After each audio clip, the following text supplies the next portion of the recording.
हम चार दोस्त, मैं, राजू, अमित, विकास और संदीप, कानपुर स्टेशन से कुंभ स्नान के लिए निकले थे। हम सब इस यात्रा को लेकर बहुत उत्साहित थे, लेकिन हमें अंदाजा नहीं था कि यह सफर हमारी जिंदगी की सबसे यादगार और डरावनी घटनाओं में से एक बनने वाला था। स्टेशन पर पहुंचते ही चारों ओर भीड़ थी। लोग अपने अपने सामान के साथ ट्रेन का इंतजार कर रहे थे। हमने जैसे तैसे अपनी सीट पक्की की और ट्रेन के अंदर घुस गए। ट्रेन में श्रद्धालु भरे पड़े थे। कुछ लोग गंगा से स्नान करने की तैयारी में थे, तो कुछ हाथ में तुलसी की माला लेकर भजन गा रहे थे। यार, ये कुंभ का माहौल ही अलग होता है। एक बार तो यहाँ आ जाए, उसका मन बार बार आने का करता है, अमित ने कहा। विकास ने सिर हिलाया। हाँ, लेकिन भीड़ देखकर डर भी लग रहा था, कहीं खो गए तो। हम सब हंस पड़े, लेकिन यह बात सच साबित होने वाली थी। रात के 2 बजे ट्रेन प्रयागराज पहुंची। स्टेशन पर पैर रखते ही ऐसा लगा जैसे किसी और ही दुनिया में आ गए हों। पूरा प्लेटफॉर्म लोगों से भरा था। चारों ओर गूंजते जयकारे, सैकड़ों संतों का हुजूम और गंगा की ओर बढ़ती हजारों की भीड़ देखकर हम सब एक पल के लिए स्तंभ रह गए थे। अब साधन तो मिलने से रहा, पैदल ही चलना पड़ेगा, संदीप ने कहा। 2 घंटे की पैदल यात्रा कोई मजाक नहीं है, मैंने कहा। लेकिन हमारे पास कोई और चारा भी तो नहीं है। रास्ते में लोग मंत्र जाप कर रहे थे, कुछ ढोल नगाड़े बजा रहे थे। हम भी धीरे धीरे संगम की ओर बढ़ रहे थे। रास्ते में कई जगह चाय और प्रसाद के स्टॉल लगे थे, लेकिन इतनी भीड़ थी कि रुकने का मन नहीं किया। घाट पर पहुंचते ही मन को एक अजीब सी शांति मिली। सूरज निकलने वाला ही था, लेकिन अभी अंधेरा था। संगम की लहरें हल्की हल्की हिल रही थीं। पानी में दिए तैर रहे थे और किनारे पर भक्त जन्म जन्म के पाप धोने के लिए डुबकी लगा रहे थे। भाई, इस नज़ारे के लिए ही तो लोग हजारों किलोमीटर दूर से आते हैं, अमित ने कहा। हम चारों एक दूसरे की ओर देख रहे थे। इस अद्भुत वातावरण ने हमें भी अपनी ओर खींच लिया था। हमने सोचा पहले डुबकी लगा लें, फिर कुछ देर बैठकर घाट का आनंद लेंगे। जैसे ही हमने गंगा में डुबकी लगाई, पीछे से अचानक तेज चीखें सुनाई देने लगीं। पहले हमें लगा कि कोई किसी को पुकार रहा है, लेकिन फिर एक झटके में पूरी भीड़ इधर उधर भागने लगी। क्या हुआ? विकास ने घबराकर पूछा। हम तुरंत किनारे की ओर भागे। सामने का दृश्य देखकर दिल कांप गया। एक अस्थायी पुल जो श्रद्धालुओं के आने जाने के लिए बनाया गया था, भीड़ का दबाव झेल नहीं पाया और टूट गया। भगवान, इतने लोग पानी में गिर गए, संदीप चिल्लाया। लोगों में भगदड़ मच गई। कुछ लोग अपने परिवार वालों को खोज रहे थे, तो कुछ रो रहे थे। हम चारों वहीं खड़े रह गए। समझ नहीं आ रहा था कि करें क्या। जान बचाने की जद्दोजहद। अभी हमने देखा कि कुछ लोग पानी में डूब रहे थे। बिना सोचे समझे अमित और संदीप ने दौड़कर एक नाव वाले को पकड़ा और उसे मदद के लिए कहा। नाव लेकर हम चारों गंगा में उतर गए। वो देखो, एक बच्ची, विकास ने इशारा किया। पानी में एक छोटी सी लड़की डूब रही थी। उसकी माँ घाट पर खड़ी बुरी तरह से रो रही थी। बिना कुछ सोचे अमित ने पानी में छलांग लगा दी। वहां किसी तरह बच्ची तक पहुंचा और उसे पकड़कर नाव तक ले आया। उसकी माँ ने बच्ची को पकड़कर सीने से लगा लिया। उसकी आंखों से लगातार आंसू बह रहे थे। भगवान तुम्हें खुश रखे बेटा, वह रोते रोते कह रही थी। हम चारों की आंखें भी नम हो गई थी। उस पल हमें एहसास हुआ कि कुंभ सिर्फ एक धार्मिक मेला नहीं है, बल्कि आस्था और जीवन का संगम भी है। उस घटना के बाद हमने घाट से थोड़ा दूर हटकर बैठने का फैसला किया। हमारे दिलों में डर था, लेकिन एक संतोष भी था कि हम किसी की मदद कर सकें। यार, ये सफर हमेशा याद रहेगा, विकास ने कहा। हाँ, लेकिन अगली बार ऐसी भीड़ में जाने से पहले सावधानी बरतनी होगी, अमित ने कहा। संदीप ने सिर हिलाया। और हाँ, अब जहाँ भी जाएं, थोड़ी बहुत मदद जरूर करेंगे। उस रात हम चारों ने जीवन का एक बड़ा सबक सीखा। कभी भीड़ का हिस्सा बनकर बहना नहीं चाहिए, और अगर हालात बिगड़े तो घबराने की बजाय हिम्मत से काम लेना चाहिए। कुंभ की यह यात्रा हमें भले ही डरा गई थी, लेकिन हमने इसमें सीखा कि सच्ची भक्ति सिर्फ भगवान के सामने सिर झुकाने से नहीं बल्कि इंसानियत निभाने से भी होती है। हम चारों दोस्त, मैं, राजू, अमित, विकास और संदीप घाट के किनारे बैठकर उस हादसे के बारे में सोच रहे थे कि अचानक पीछे से शंख और घंटियों की आवाज आने लगी। पूरी भगदड़ और हाहाकार के बाद भी भक्तों की श्रद्धा टस से मस नहीं हुई थी। घाट पर बैठे संत और श्रद्धालु उसी भक्ति भाव में लीन थे। अमित ने लंबी सांस ली। भाई, इंसान की आस्था की भी कोई हद होती है क्या? विकास ने जवाब दिया। यही तो कुंभ की खासियत है। चाहे कुछ भी हो जाए, लोग अपनी आस्था नहीं छोड़ते। हम चारों अभी भी गीले कपड़े में थे। थोड़ी देर पहले ही हमने पानी में डूबते लोगों को बचाने में मदद की थी और अब हमारे शरीर में ठंड महसूस होने लगी थी। संदीप ने एक चाय वाले को देखा और बोला, चलो पहले चाय पीते हैं, फिर आगे देखते हैं।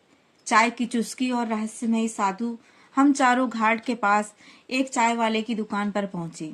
वहां भीड़ कम थी, लेकिन माहौल अब भी गूंज रहा था। चारों साधु संत मंत्रोच्चारण कर रहे थे। चाय वाले ने गरम चाय पकड़ाते हुए पूछा, बाबू, बहुत हल्का हो गया ना आज? सुबह सुबह सब हिल गया। हमने सिर हिलाया। तभी हमारी नजर एक अजीब से दिखने वाले साधु पर पड़ी, जो किनारे बैठा हमें ही देख रहा था। उसकी आंखों में कुछ ऐसा था जैसे वह सब कुछ पहले से जानता हो। ये कौन है? अमित ने धीरे से पूछा। चाय वाले ने फुसफुसाते हुए कहा, इन्हें बाबा सिद्धनाथ कहते हैं। ये कुंभ के हर मेले में आते हैं, लेकिन कोई नहीं जानता कि ये कहाँ से आए हैं और कहाँ चले जाते हैं। हमारी जिज्ञासा और बढ़ गई। हम चाय लेकर बाबा के पास पहुंच गए। बाबा ने हमें देखा, हल्की मुस्कान दी। आज तुमने एक माँ की बेटी की जान बचाई है, पर अभी और कर्म बाकी हैं। हम चारों चौंक गए। हमने किसी को नहीं बताया था कि हमने किसी की जान बचाई। फिर इस बाबा को कैसे पता चला? विकास ने हिम्मत जुटाकर पूछा, बाबा, क्या आप पहले से जानते थे कि हादसा होगा? बाबा ने आंखें बंद कर ली और बोले, हर कुंभ में ऐसा कुछ होता है। यह कोई पहला हादसा नहीं था, ना ही आखिरी होगा। लेकिन तुम चारों यहाँ सिर्फ स्नान के लिए नहीं आए हैं। तुम्हें किसी और कारण से यहाँ बुलाया गया है। अब तो हमें और ज्यादा जिज्ञासा होने लगी थी।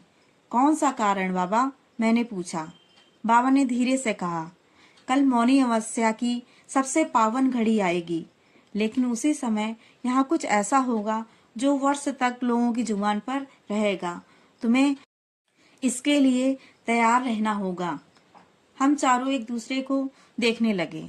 अब तक जो कुछ हुआ था वह पहले से ही हमारी सोच से बाहर था, लेकिन बाबा की बातों ने हमें और भी उलझन में डाल दिया था। क्या मतलब बाबा? क्या फिर से कोई हादसा होगा? संदीप ने घबरा कर पूछा। बाबा ने सिर्फ इतना कहा, प्रकृति की परीक्षा हमेशा जारी रहती है, लेकिन इंसान के कर्म ही उसे बचाते हैं। बस ध्यान रखना, जब समय आए तो पीछे मत हटना। इतना कहकर बाबा अचानक चुप हो गए और अपनी आंखें बंद कर ली। हम चारों को अब अजीब सा डर महसूस हो रहा था। क्या कुछ और बड़ा होने वाला था? क्या सच में कुंभ में कोई और अनहोनी होने वाली थी? अमित ने धीरे से कहा, भाई, अब तो मजा आने वाला है, या फिर हम किसी मुसीबत में फंसने वाले हैं। हम सब चुपचाप घाट की ओर देखने लगे। दूर से गंगा की लहरें हमें बुला रही थी और हमारे मन में सवाल उठ रहे थे, कल क्या होने वाला है? संगम तट पर अनहोनी की आहट, बाबा सिद्धनाथ की बातों ने हमारे दिलों में हलचल मचा दी थी। हादसे के बाद वैसे ही हम घबराए हुए थे, और अब बाबा की रहस्यमयी भविष्यवाणी ने हमें और बेचैन कर दिया था। हम चारों घाट की ओर बढ़ने लगे, लेकिन अब हर चीज को एक अलग नजरिए से देख रहे थे। संध्या समय गंगा आरती शुरू होने वाली थी। पूरा संगम तट भक्तों से भर चुका था। दीपों की रोशनी गंगा की लहरों पर तैर रही थी और मंत्रों की गूंज पूरे माहौल में एक अलग ही ऊर्जा भर रही थी। लेकिन हमारे दिमाग में एक ही सवाल चल रहा था कि कल क्या होगा। जैसे एक अनजान खतरा हो। रात के 10 बजे हम चारों ने घाट में थोड़ा दूर जाकर एक धर्मशाला में कमरा लिया। पूरी रात की थकान के बाद नींद की जरूरत थी, लेकिन जैसे हम लेटे बाबा की बातें हमारे कानों में गूंजने लगीं। कल कुछ ऐसा होगा जो वर्ष तक याद रखा जाएगा। जब समय आए तो पीछे मत हटना। विकास ने करवट बदलते हुए कहा, भाई ये बाबा सिद्धनाथ कहीं कोई साधारण साधु तो नहीं लग रहे थे। ऐसा लग रहा था कि उन्हें सब कुछ पहले से ही पता था। अमित भी गहरी सोच में था। हमने हादसे के बाद जिस तरह बच्ची को बचाया, कहीं ये सब उसी का संकेत तो नहीं था। हम सब पूरी तरह से उलझ चुके थे। नींद तो जैसे गायब हो गई थी। फिर संदीप बोला, चलो जो भी होगा कल देखा जाएगा। अगर सच में कोई अनहोनी होने वाली है तो हमें तैयार रहना होगा। मौनी अमावस्या की पावन सुबह आ गई थी। सुबह 4 बजे अलार्म बजा और हम चारों तैयार होकर संगम घाट की ओर निकल पड़े। घाट की ओर जाने वाले रास्ते पर इतनी भीड़ थी कि कदम रखने की जगह तक नहीं थी। लाखों श्रद्धालु गंगा स्नान के लिए उमड़ पड़े थे। चारों तरफ गूंजते जयकारे, हर हर गंगे के नारे और मंत्रों के उच्चारण ने माहौल को पूरी तरह आध्यात्मिक बना दिया था। लेकिन हमारे मन में कहीं ना कहीं एक अनजान डर बैठा था। हम घाट के किनारे जाकर खड़े हो गए और माहौल को गौर से देखने लगे थे। लोग स्नान कर रहे थे, संत अपने प्रवचन में लगे थे, कुछ श्रद्धालु भजन गा रहे थे। हम चारों गंगा के किनारे खड़े ही थे कि अचानक पानी में हलचल शुरू हो गई। पहले तो हमें लगा कि कोई बड़ी नाव गुजर रही होगी, लेकिन जैसे जैसे पानी की लहरें तेज होने लगी, लोगों में अफरा तफरी मचने लगी। क्या हो रहा था? विकास ने चौंक कर कहा। गंगा का पानी अचानक अशांत हो गया था। किनारे स्नान कर रहे लोग घबराकर पीछे हटने लगे। कई लोगों ने देखा कि पानी के अंदर कुछ चमक रहा था, मानो कोई रहस्यमय चीज गहराई से ऊपर उठ रही हो। अमित ने उत्सुकता से कहा, भाई ये तो कुछ अजीब ही हो रहा है, कहीं कोई प्रकृति आपदा तो नहीं? तभी एक बुजुर्ग आदमी चिल्लाया, गंगा माँ का संकेत है, कुछ बड़ा होने वाला है। अब तो माहौल में सनसनी फैल गई। कुछ लोग डर कर किनारे से दूर भागने लगे, जबकि कुछ लोग आस्था में से कोई दिव्य संकेत मानकर मंत्र जाप कर रहे थे। हम सबकी नजरें अब गंगा की ओर टिक गई थीं। पानी के अंदर कुछ हलचल थी और धीरे धीरे एक आकृति उभरने लगी। पहले तो हमें समझ नहीं आ रहा था, लेकिन जब हमने ध्यान से देखा तो हमारी सांसें ही रुक गईं। गंगा के जल में एक विशाल काय त्रिशूल झलक रहा था। यह नजारा ऐसा था जिसे शब्दों में बयां कर पाना मुश्किल था। लोग अचंभे में थे। कुछ लोग हाथ जोड़कर रोने लगे तो कुछ ने हर हर महादेव के नारे लगाने शुरू कर दिए थे। हमारी आंखें फटी रह गईं। संदीप ने कांपती आवाज में कहा, भाई ये सच में हो रहा है या हम कोई सपना देख रहे हैं? बाबा सिद्धनाथ की भविष्यवाणी तो सच हो गई। तभी पीछे से वही जानी पहचानी आवाज आई, अब भी संदेह है? हम पीछे मुड़े तो बाबा सिद्धनाथ हमारे पीछे खड़े थे। उनकी आंखें चमक रही थीं और चेहरे पर वही शांत भाव। बाबा ये क्या है? मैंने घबरा कर पूछा। बाबा ने मुस्कुराते हुए कहा, गंगा का यह त्रिशूल एक दिव्य संकेत है। यह कुंभ का पुनर्जन्म है। जब भी आस्था खतरे में होती है, प्रकृति अपने संकेत भेजती है। जो इसे समझ गया वह धन्य है, और जो इसे अंधविश्वास मानता है वह जीवन की सच्चाई से दूर है। तभी एक और तेज लहर उठी और उस त्रिशूल की आकृति धीरे धीरे जल में विलीन होने लगी। कुछ ही पलों में गंगा फिर से शांत हो गई, जैसे कुछ हुआ ही ना हो। लोगों में सनसनी फैल गई थी। कुछ इसे चमत्कार मान रहे थे तो कुछ इसे प्राकृतिक घटना यह कहकर नजरअंदाज कर रहे थे। लेकिन हम चारों जानते थे कि हमने जो देखा वह साधारण नहीं था। अमित ने धीरे से कहा, बाबा सच कह रहे थे, हम यहाँ सिर्फ स्नान के लिए नहीं आए थे। यह अनुभव हमें जीवन भर याद रहेगा। बाबा हमारी ओर देखकर मुस्कुराए और बोले, अब तुम जान गए हो कि आस्था सिर्फ मंदिरों में नहीं बल्कि प्रकृति के हर संकेत में होती है। अब तुम्हारी यात्रा पूरी हुई। इतना कहकर बाबा धीरे धीरे भीड़ में खो गए। हम चारों चुपचाप खड़े थे, एक दूसरे की ओर देख रहे थे। हम समझ नहीं पा रहे थे कि यह चमत्कार था या कोई रहस्य, लेकिन इतना तो तय था कि कुंभ की यह यात्रा अब सिर्फ एक साधारण यात्रा नहीं रही, यह हमारी जिंदगी की सबसे बड़ा सबक बन चुकी थी। क्या सच में चमत्कार था या फिर कोई रहस्य जो आने वाले कुंभ में फिर सामने आएगा? यह सवाल आज ही हमारे मन में गूंजता रहता है। मैं उम्मीद करती हूँ कि मेरी यह कहानी आपको पसंद आई होगी, तो वीडियो को लाइक और शेयर कीजिएगा। चैनल पर अगर नए हैं तो चैनल को सब्सक्राइब कीजिएगा और बेल आइकन जरूर दबाइएगा ताकि अगली कहानी आप सबसे पहले सुन सकें। आपका साथ और प्यार ही मेरी ताकत है। धन्यवाद।